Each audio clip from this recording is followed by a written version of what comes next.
Good morning, everybody. Prep Aussie here, and hope you're all well in whatever part of the world you're watching this video. Today is Tuesday, the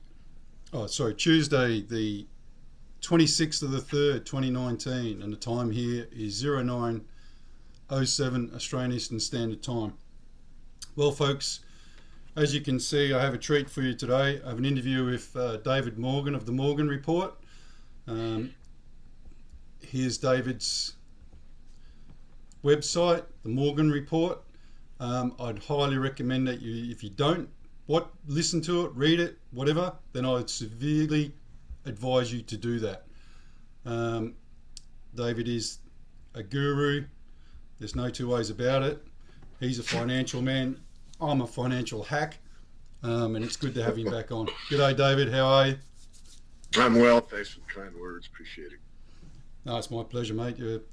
What you do for people is monumental, to say the least. Before we start, mate, I'd like to get my kind sponsors out of the box here. Totally Rawsome golden activated turmeric paste. If you haven't tried it, folks, then you need to. It is just, look, honestly, I wouldn't be advertising this if it didn't work, folks. It simply works. It's perfect. It really does help with your inflammation and joint pain. And it's so good, I'm actually giving it to my dog because he's got hip problems. Had an operation on his hip, so I've had to start giving him some, and he loves it. That's their contact details just there. info@totallyrawsome.com. You can join their mailing list. I don't get much out of this, to be honest with you, folks. I just love the fact that people are trying it and they are getting benefit from it. David can testify to that. Okay. Right. The world is basically at the precipice. I know we've all been saying that financially for a long time, but there's been some issues of late, David, that I reached out to you and said, look, we need to get you back on because there is some issues of late that are becoming extremely worrying, not just for the world, but for Australia in particular. One of those being that, I don't know if anyone actually saw it, but the IMF actually asked APRA, which is the Australian housing regulator, to actually start bailing out the banks here because they're so over leveraged on housing. That's just one of the things, and you sent me a link recently that a gentleman in America said exactly the same thing. I think it was about 6 months ago, wasn't it? And Yes. The world, I'm starting to worry because I'm starting to think that Australia may be the canary in the coal mine, so to speak. So I'd like to touch on that, and as we discussed in the pre-interview, how much gold and silver to own, etc., etc. So where are we? Can we get out of this? Is there any way out of this? Well, great opening. I have to, reiterate and re-speak what you said, and agreeing with you. We probably lost some credibility. You, me, and many in this genre about the financial inevitability of a reset, collapse, whatever. First of all, I'd like to remind everyone that it did happen. It absolutely did take place in 2008. And where myself, I'll just speak for myself, was wrong, was that I did not believe at the time of the 2008 financial crisis, and that's how the mainstream press refers to it, that we'd be able to go on another 10 or 11 years by papering over the problem and doing exactly the same thing that got us into the problem initially. So call me wrong as far as time duration, but I'm still correct, and we are still correct, that the financial system is failing. And everyone has their own idea of what a failed system looks like. And most of these ideas are inaccurate. a failed system doesn't mean 100% of everything stops. What it means is that what we're witnessing, retail is falling off a cliff. Majors like Sears and Roebuck going out of business. The stalwart, preemptive, go one-stop shopping from the 1900s on is pretty much bankrupt. J.C. Penney. I mean, you can just go down the list of what the reality is right now. Unless it affects you and you're working for Sears, you're working for Penny's, or you're working for one of the big box stores, whatever, you don't see it out there in the general public because you're getting a constant barrage of propaganda that look at these numbers on the stock market, everything's fine.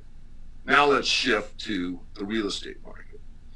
The real estate market, and I was going to preface it with, I don't like saying this, but no, I do like saying this. It's a make-work program for many economies. I mean, if you go to China, look at the ghost cities, it's a make-work project. Why do they build these monumental cities and not a single soul is living in them? It's a make-work project. I used to call it white-collar welfare back when I, started my quest in the financial system seeking the truth and not the propaganda. So in Australia, as I sent you that link several months ago, I mean, you guys are levered to the hilt. And even the banks are overextended, and that's why they're doing what they're doing. They're saying, well, we need some help here. So anytime you buy something on leverage, be it gold, silver, wheat, rice, or a real estate, home, apartment, warehouse, whatever, you better be right in the direction of the market.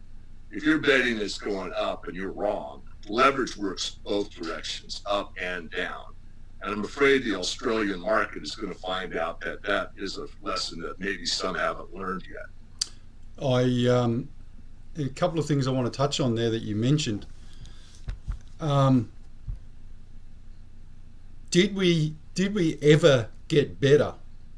Like, after 2007, 8, 9, did we actually ever get better? You mentioned, we papered over the cracks, etc. And everyone just thought that things were getting better. Did we ever get better, or was it just a giant on the whole, I love big words. On the whole, or on the aggregate, no.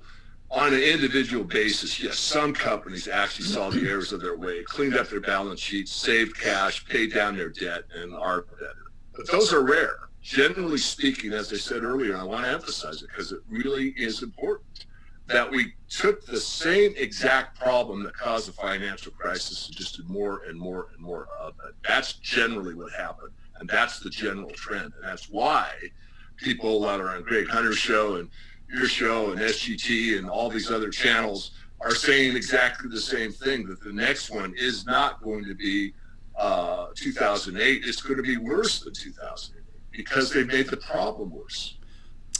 What's the one thing I've wanted to ask of late to anyone in America, especially someone like yourself? The whole problem started with over leveraging of mortgages in the US.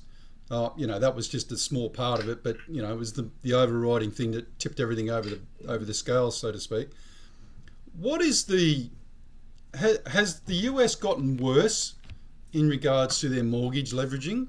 Like, since they've started printing money and all this sort of stuff, have they got themselves back into the same process?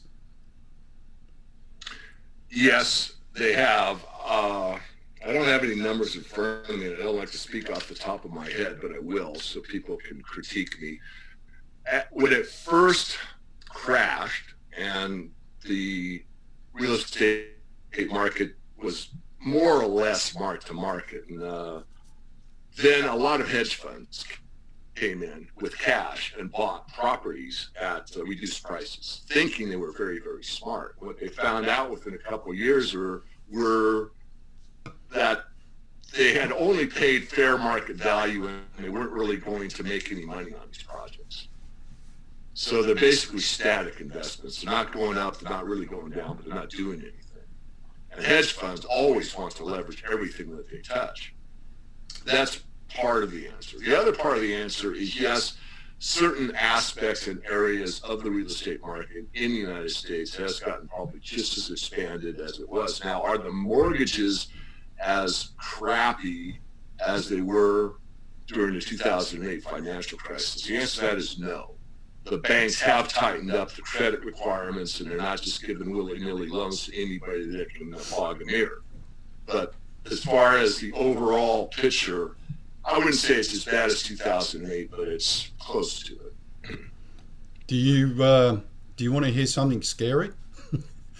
Sure. I'm sure you already know this anyway, but here in Australia, we've actually done exactly, and probably even worse than what you did in the US with your mortgages. We've actually got just horrendous practices here. So much so that we had a Royal Commission in banking here, which I'm not sure if you know about. But eventually the two political parties finally agreed to have what's called a Banking Royal Commission. And basically what it brought out was just wholesale crime, corruption, pay for play.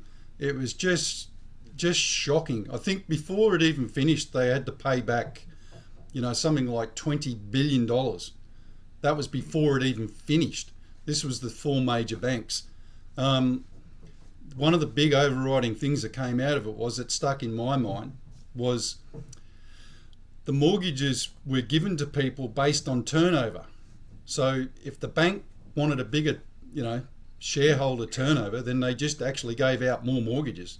And we have exactly, and it's probably even worse here than what you have in the US, because I can't speak off the top of my head like yourself, but I know for a fact that the Commonwealth Bank here in Australia, excuse me, it's the Commonwealth of Westpac, has something crazy like 75% of their loans is mortgages, and they're actually the greater percentages of those are actually going to go into default.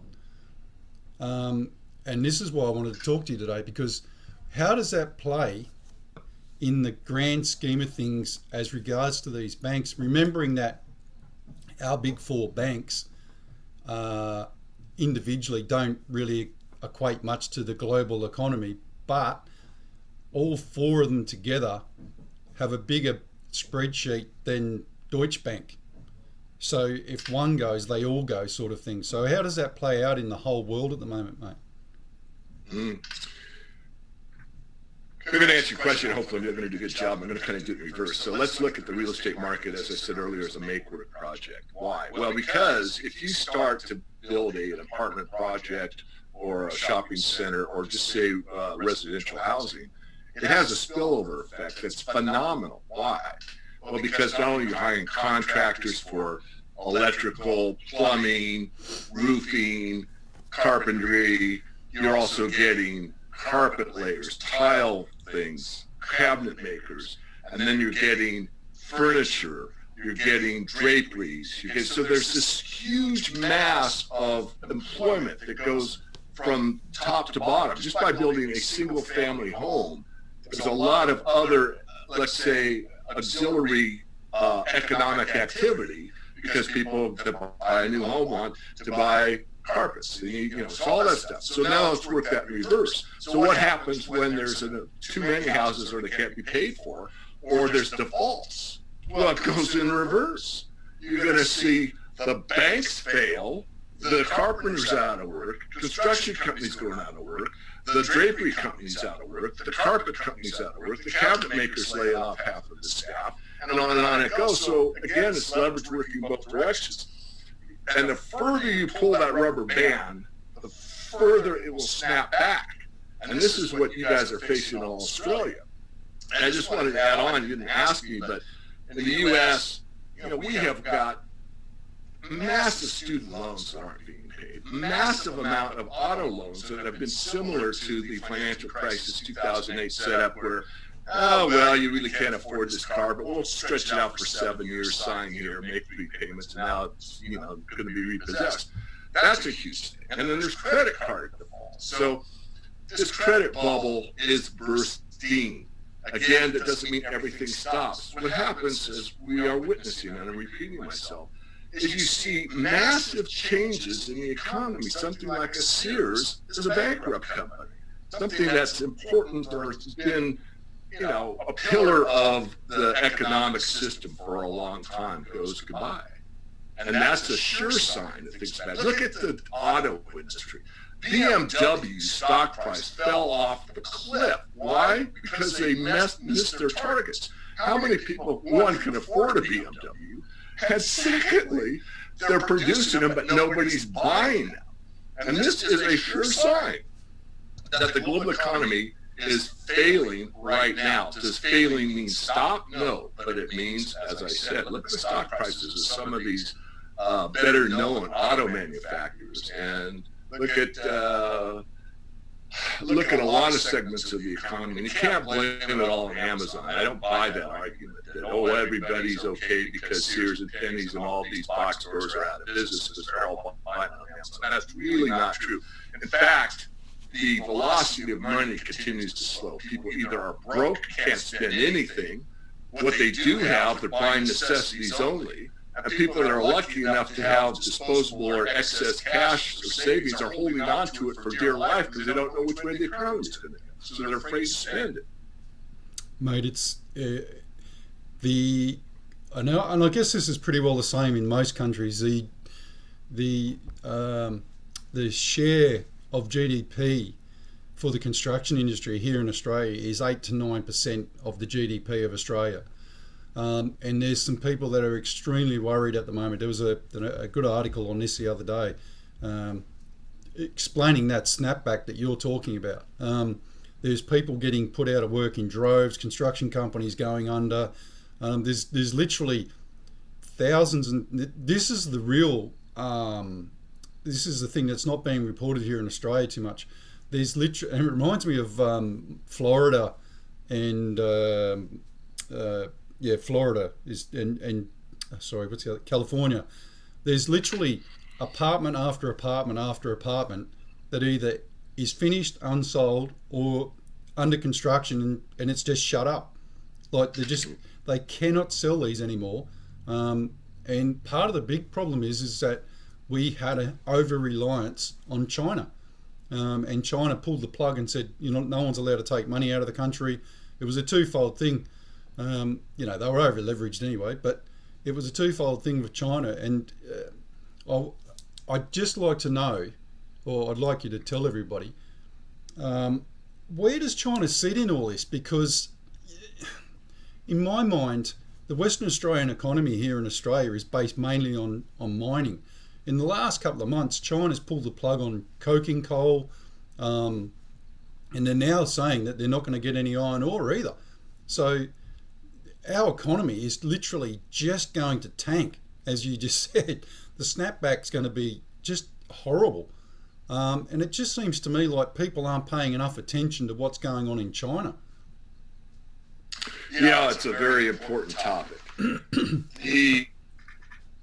If we go back to, let's say, roughly 2000, go back about 20 years, 2 decades, basically we were kind of sputtering on the economy. The tech wreck had just happened, the bubble in the stock market for the United States had popped, and this isn't an exact time, but close to it.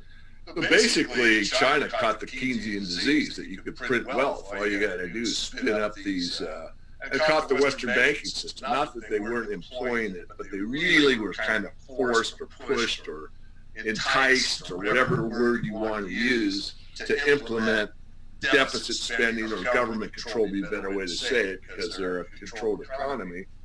And print and spend, and they had this huge boom.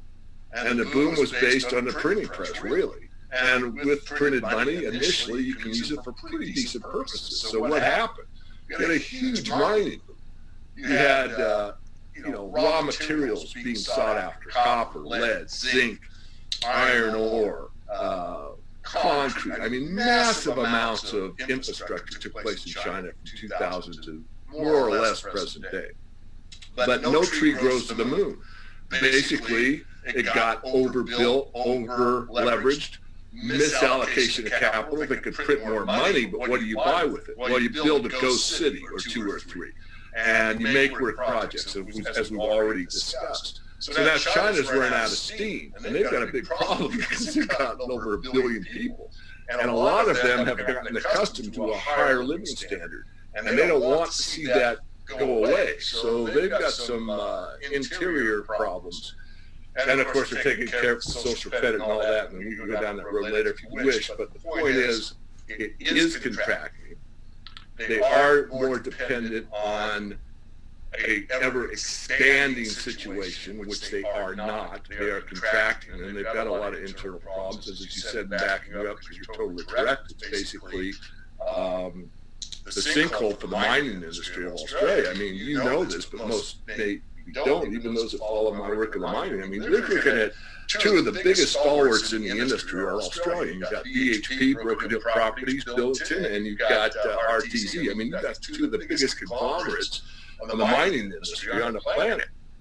And those companies are extremely dependent on demand. And if China's demand goes away, goodbye Australia. I hate to say it, but you asked me for the truth, and there it is.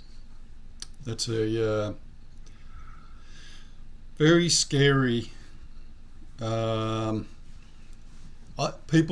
55, and people don't remember the 1970s here in Australia. We literally had mine after mine after mine, and I'm talking coal now, not iron ore so much. They shut up shop for nearly 20 years. They didn't really come back online until the 90s. And the reason for that is, as you know, the world stalled. There was no production. So yeah, Australia literally went from, there's a saying here, we went from the wool of the sheep's back to the coal mines, and it just fell into a huge hole, literally. And my father was actually in mining, etc., earth moving, etc., and there was just no work for anybody for 20 years, literally. And I guess that's where I'm going with this. How long does this go for? When this all collapses, is this something that, I've mentioned debt jubilee, several other people have mentioned debt jubilee. Is that the quickest and easiest way to get around this? Or does this go on for 20, 50, 100 years? What's the prognosis here? Okay, well, the best, easiest, smartest, and most ethical, moral way to do it is to own the problem. And politicians don't own anything. They name, shame, and blame everyone else. It's always the other party's fault or the, whatever. But the best way is to write it down and say, look, we have misspent money. We've printed wealth. We've done a lot of things wrong, and own that fact. And then say, we are going to let the market clear. We're going to mark to market what this real estate's really worth, what these automobiles are really worth, or what have you. Now that's really a free market process that's been basically usurped by crony capitalism. But the best way for, let's say, a government to make it square with the bank is to tell the bank, we can't pay you back. Here's what we're going to do, and negotiate it or just mark it down, and And that's a very easy thing to say, and probably almost impossible to take place. So what that really means, in answering your question, is they will continue to pretend and extend that nothing's wrong. Look at the stock market numbers, everything's fine, and the bubble heads on mainstream financial channels, everything's fine. As more and more companies go bankrupt, more and more people file in personal bankruptcy, unless people are paying their bills, can't afford to feed their kids, and their mortgage inevitably fails. I think it's Scott Metal says there is a financial mother nature. There's a financial, natural law in finance that cannot be overcome. Yeah, good point.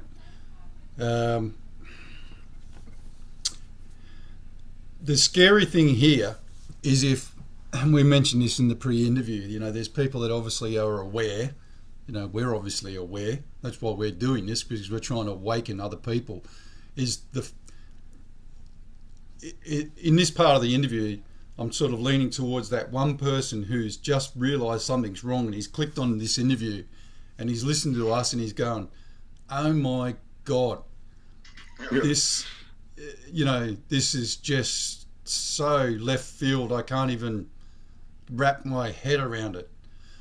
What is the quickest and easiest way to get to that person to say to them, right, because I got to be honest, it took me a long time to realise that there was such a serious problem, and I'm an economic hack. So what's the quickest and easiest way to point someone in the direction and say, all right, Bob, go here and check this out, because then you will actually understand what is the real issue here? Yeah. Well, here's my answer. And excuse the plug, but it's an honest, heartfelt answer. Go to themorganreport.com. When you're on that website, on the tabs at the top, go to the About, ABOUT, and click that.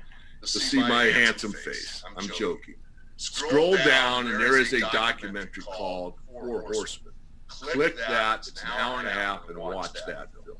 It will teach you so much about the rise and fall of empires. This has happened before, people. In fact, it's a cyclical process that happens again and again and again. So once you watch that film, you will have in an hour and a half a very firm grasp of one that's not as fearful a thing as your imagination might take off. Because you hear me talk, you hear Prep Ozzy, you say, well, oh my God, it's like, we're not saying it's the end of the world. We're saying things are going to change drastically. You have to be prepared. The best preparation you can make, food, water, shelter. Yeah, you know the best preparation you can make? Attitude. Attitude. To have an attitude that it's going to be okay, I am self-reliant, or I've got friends that will help me, community, that kind of thing. Because you can be filthy rich in precious metals, and when this thing really unravels, not be in that good a position, because your attitude is bad. Not be streetwise. Right. So it's a balance. So I highly recommend the Four Horsemen film. I think it's a really good way to look at it. And this film doesn't blame the bankers, although I like to. So but it does put them kind of in the proper place. And it does offer solutions at the end. Look, I can actually say to everybody, and I'm not saying this because you're on, but I have actually watched that, and you sent it to me as a link a long time ago, and it was very sobering. And as you said, it was very non-judgmental. It was just very factual, laid out how things are previously and how things are today. And I have to be honest, like you said, it's very, very. The cycles are all very much the same. Rome, there's these empires that did exactly the same thing as what we're going through now. Right, and we survived it. As you said in the video, I think you are going to wake up tomorrow and you are going to have, not everything's going to fall to pieces. Which is something that I want to touch on. USA, stroke America, is the powerhouse of the world. So when this does actually eventually finish, or whatever the hell's going to happen here, how is America placed after the event? Are they going to be the leader, or are they going to introvert and, we're America, we're going to look after ourselves, you guys, sort yourselves out, sort of thing? How do you see this playing out? I don't know, but I know the answer. Well, David, you're playing with me. It all depends on whether or not we have the leadership that's willing to tell the truth. Yep. Because in a time of a crisis, someone that's willing to stand up and tell the truth will be absolutely revered. And I think it's our duty as an American, and excuse the ego, because if I was Australia, I'd probably feel the same way about Australia. But America, for whatever reason, at one time used to be in a true leadership position. We have fallen terribly from that perspective, from my point of view. But we have the opportunity to stand up and regain that. I mean, it's Make America Great Again. I really don't buy into it, but there is an opportunity as this thing unravels, or as unravel, to stand up and say, look, here's what went wrong, and we're going to take responsibility for it, and here's how we're going to handle it from now on. But I see that as a 1% probability. I see the most likely scenario where we will wane just like the great United Kingdom waned after America came to the fore. We will probably go into the background and China will take the lead.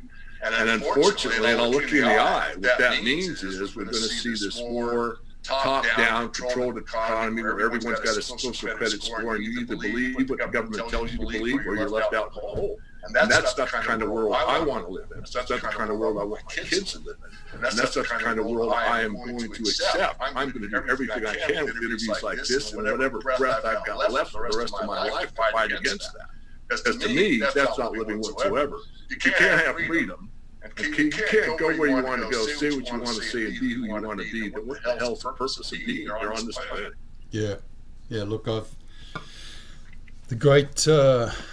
the huge dragon that's sitting up the road from us is, I've got to be honest, there's myself and a few others now that are extremely worried as regards to, we're not living in the 1940s anymore, as we know, but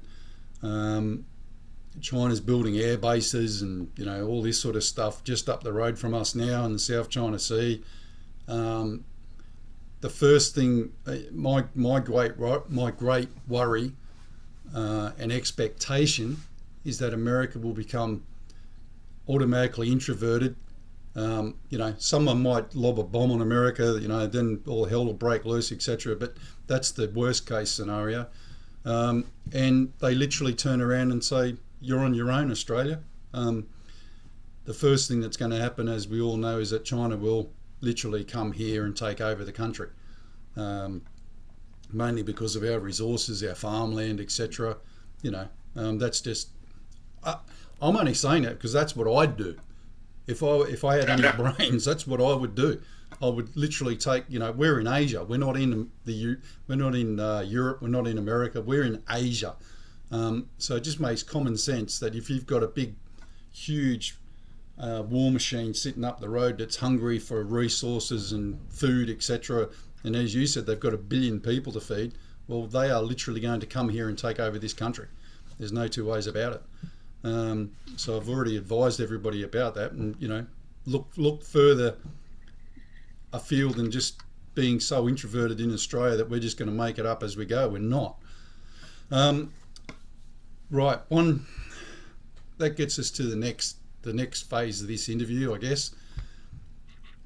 Is the war drum a big war drum, or, as you said, does America become introverted and just goes, we're waning, you guys take care of yourselves?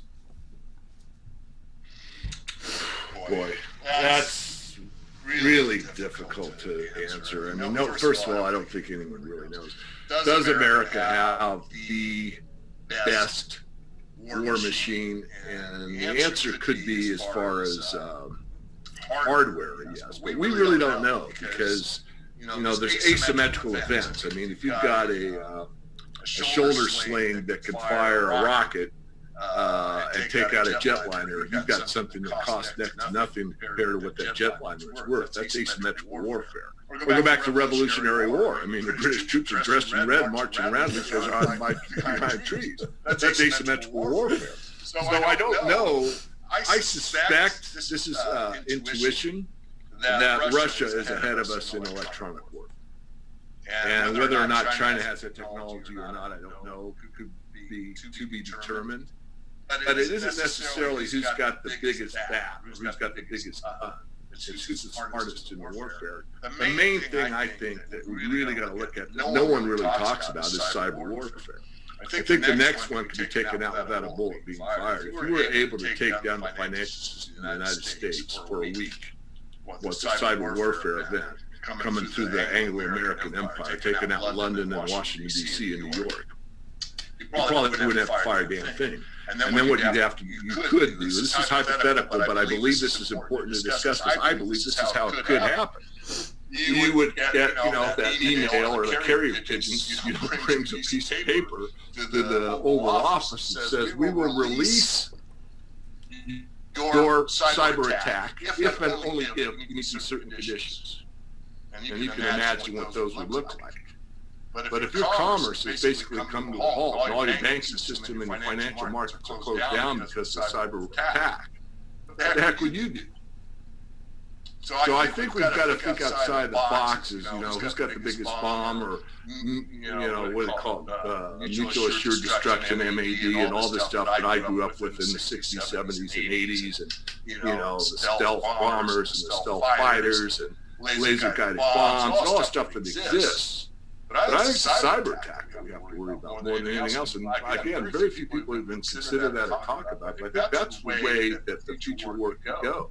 It's all electronic based. I mean, I don't want to go too far down the rabbit hole, but we talked off air. My initial background, although I love finance from the time I was 16 years old, I was in the aircraft industry for a while, and I was on the dark side. I was in Black Ops, the top secret situations.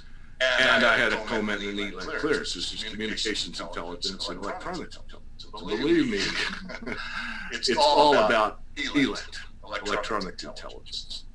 And in fact, it'll go one step further down the hole. You probably are not, and you probably liking this, maybe not. But I remember the day I was out on the flight line looking at the U-2. One of my vendors talking to me about a PROM, program read-only memory, sticking it in a black box, telling me what was wrong. I'm kind of in charge of making this thing work. And it occurred to me way back. I mean, we're talking like 40 years ago. I was a youngster. Hell, anyway, I thought, you know what? It's only a matter of time when they get the memory that we need that they'll spy on everybody. And you know what? They, the NSA, spies on everybody. Yeah. Because in those days, those early days, we're only spying on our enemies, right? Yeah. But once they have the memory to spy on everybody, they do. They know everything I see on my cell phone, everything I'm saying to you. Yeah. And everybody's, dialed in. So back to you. I hope you enjoyed that little journey down that rabbit. Well, it's kind of ironic that you say that, because the number one problem, and this is actually documented, the number one problem now here in Australia is cyber warfare. China is literally just ripping us to shreds at the moment. They know it's getting so bad that I read an article recently where they said if you've got a Huawei phone or a Chinese-made phone, get rid of it, because it is actually sending signals back to China. And whether that's hyperbole or not, I don't know. But I've noticed that since I've gotten rid of my phone, my life has my security, etc., has improved dramatically. But the Australian government has now got. It took them a while, I believe. They now have a full-time 24/7 crew of people. How many that is, I don't know, but it's a lot of cyber security people trying to stay ahead of China, and they're not staying ahead of China. They are actually literally trying to catch up to them. So everything that you just said, China knows everything about everybody here in Australia. There's no two ways about it. They've got all our information. They've strategically done it, so much so that they've sold us computers with second chips in them. There's all this sort of garbage going on that we don't even know about. So I probably agree with you. If they're that good, they've just got to press a button, the whole security system goes down, the power grid goes down, etc., etc. Then what's the point in lobbing a bomb in? You don't need to. Like you said, the whole system's crashed. Right, one thing that we need to discuss, and you're the silver guru, so we need to go through this. What I've recently, and you said this in the pre-interview, that I've been wrong as regards to how much silver that people should own, and I'm starting to come along to the train of thinking that you're probably right. The one thing that we probably agree on is gold and silver is silver. you can't really trade gold that well unless you're trading up. So if you're trading down with gold, then you're a little bit stuck, because you're not going to be able to do that too well. There's a gentleman here called John Adams, who hopefully I'll be doing another interview with, and he's an Australian economist, and he's of the same vein. He's saying, you need to hold more denominational silver than anything else. He said, have some gold, yeah, sure. He said, but don't make it your overriding piece of furniture, so to speak.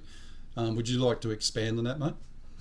Sure, and I hate to say anyone's wrong, but we did discuss it pre-interview, and so let me just go through it real quick. So this came in, and I don't have a date on it, but years ago, almost 20, but probably not quite that long ago, I was asked to write the 10 rules for silver investing. And these rules are found in the Global Investor Book of Investing Rules, which includes tactics, strategies, and insights relied on by 150 of the world's most respected financial experts. These are revealed in concise, digestible form. In order to be a successful silver investor, it's imperative that you stay current with what is happening in the market and with current investment strategies. So here's my 10 rules of silver investing. We're not going to go through them all, but number one answers your question. When all else fails, there is silver. No one likes to be a prophet of doom. But the simple truth is that silver is the world's money of last resort. Should a severe economic collapse occur, leaving paper assets worthless, silver will be the primary currency for purchase of goods and services. Gold will be a major store of wealth, but it will be priced too high for day-to-day use. Every investor should own some physical silver and store a portion of it where it's accessible in an emergency. So that answers your question. So off air, I said to you that I felt that how much is right depends on the individual. Certainly food, water, shelter, friends, and skills and an attitude before you need to buy any precious metals. But if you're going to have 8 gold coins, you should probably have 100 silver coins and small denominations. And I can say it with even more authority because one thing I did after the first Argentina collapse, the financial collapse of 2000. Yep. And they've had several since then. I got a hold of a guy, and he was generous enough to give me about an hour and a half of his time. And I asked him, well, what happened? Because I wasn't there, but he was, lived through it. And he talked about having to have a firearm in certain parts of town. You didn't have to have a gun strapped to your hip everywhere you went, but certain areas you probably were smart to have them. I'm just throwing that out there. People can accept it or not. I'm repeating what he told me.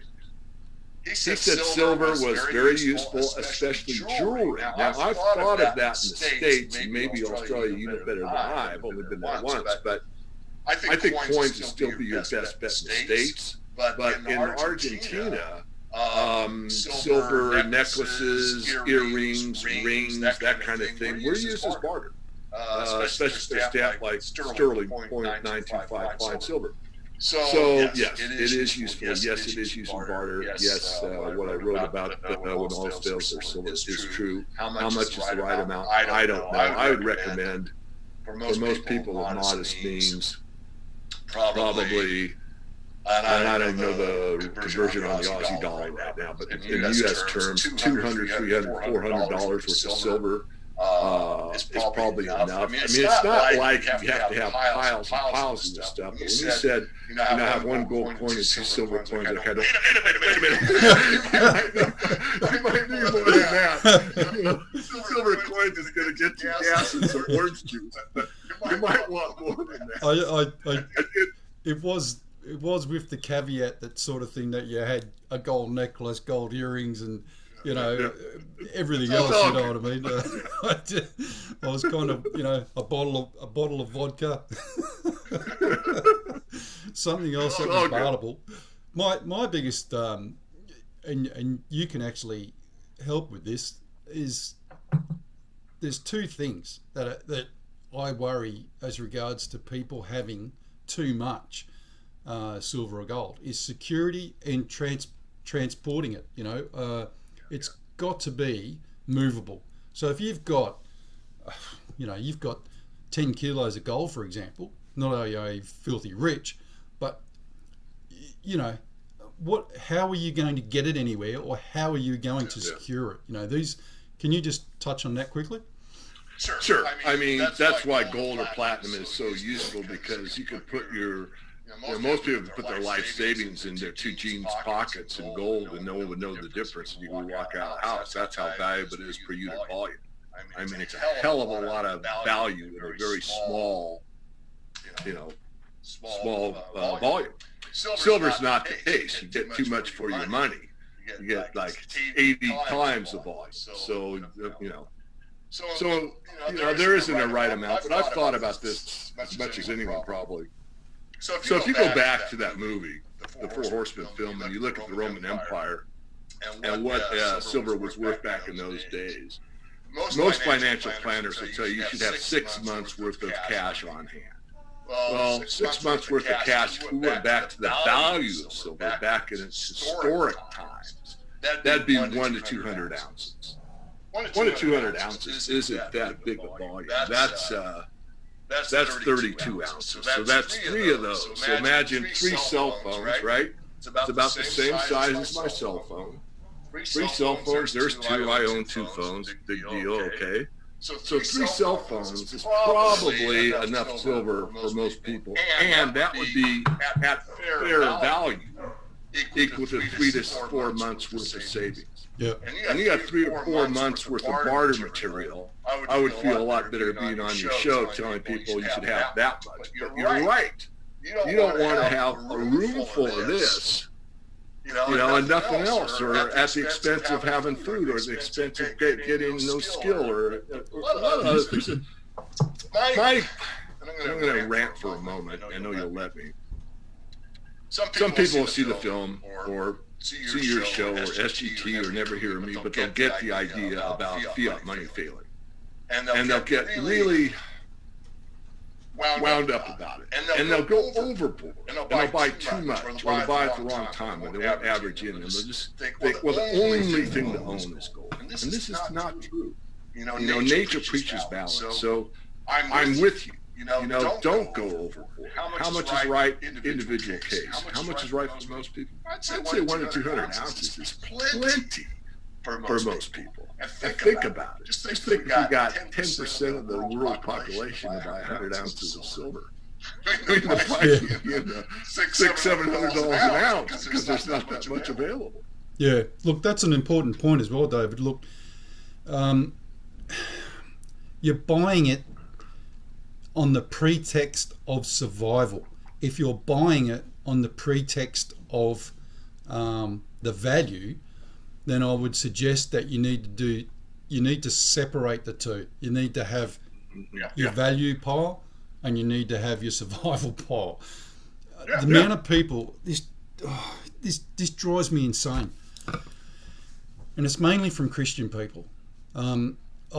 It says in the Bible that people will throw it in the street. Well, I'm going to just say to people, yes, it probably does, and yes, they're probably correct, because the people who are buying it for value are literally going to be thrown in the street because they haven't got a survival pile. They just had a value pile.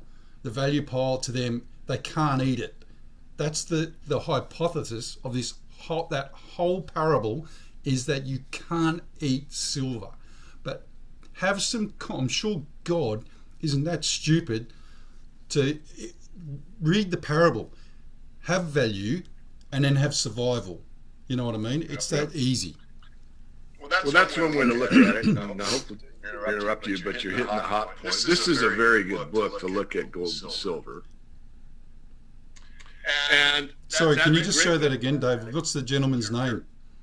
I cannot pronounce it. It's Houston, and I can't even get close to his last name. But you can see it on the cover here, I hope. Jason Rosiara.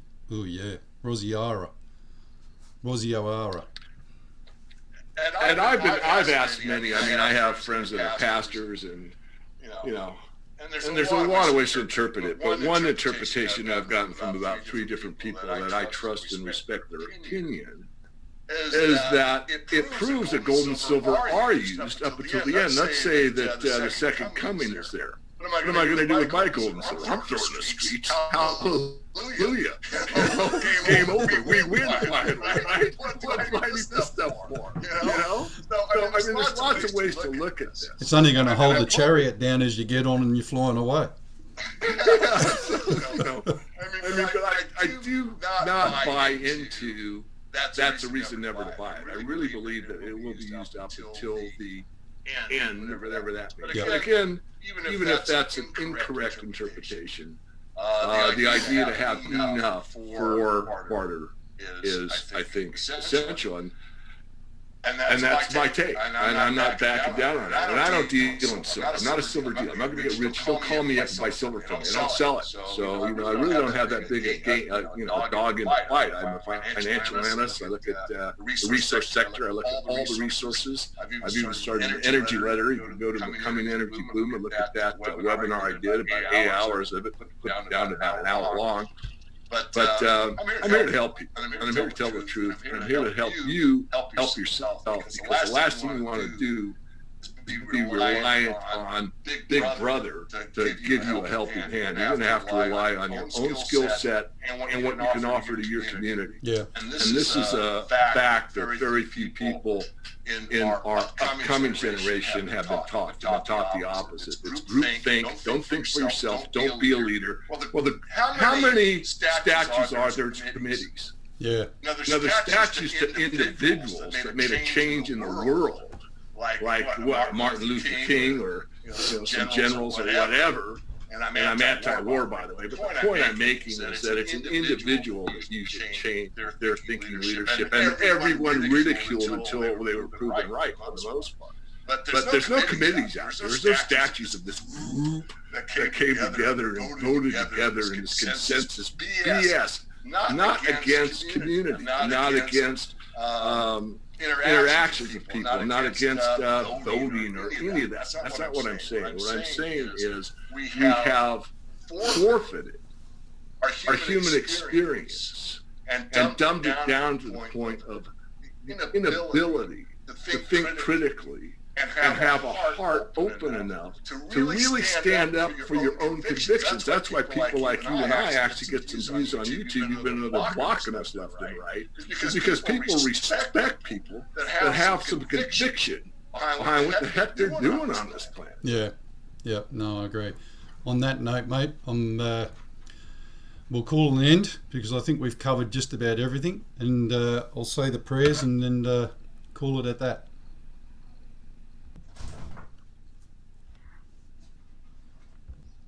Okay, folks, and as you all know, if you don't, at the end of each show I finish with the verse of the day in the Lord's Prayer. So, verse of the day: if we confess our sins, He is faithful and just and will forgive us our sins and purify us from all unrighteousness.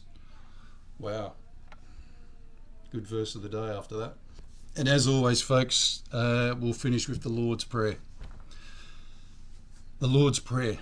Our Father, which art in heaven, hallowed be thy name. Thy kingdom come, thy will be done, in earth as it is in heaven. Give us this day our daily bread, and forgive us our debts as we forgive our debtors. And lead us not into temptation, but deliver us from evil. For thine is the kingdom and the power and the glory forever and ever. Amen. All right, folks. Well, that's the interview for today. David, thank you very much. I'll put your website link in the description box so people can jump on and watch that. Not only read your great content on your website, but also watch that video. So thank you for being on today's show, mate. Much appreciated. My pleasure. Thank you. Thank you, mate. God bless. God bless you all.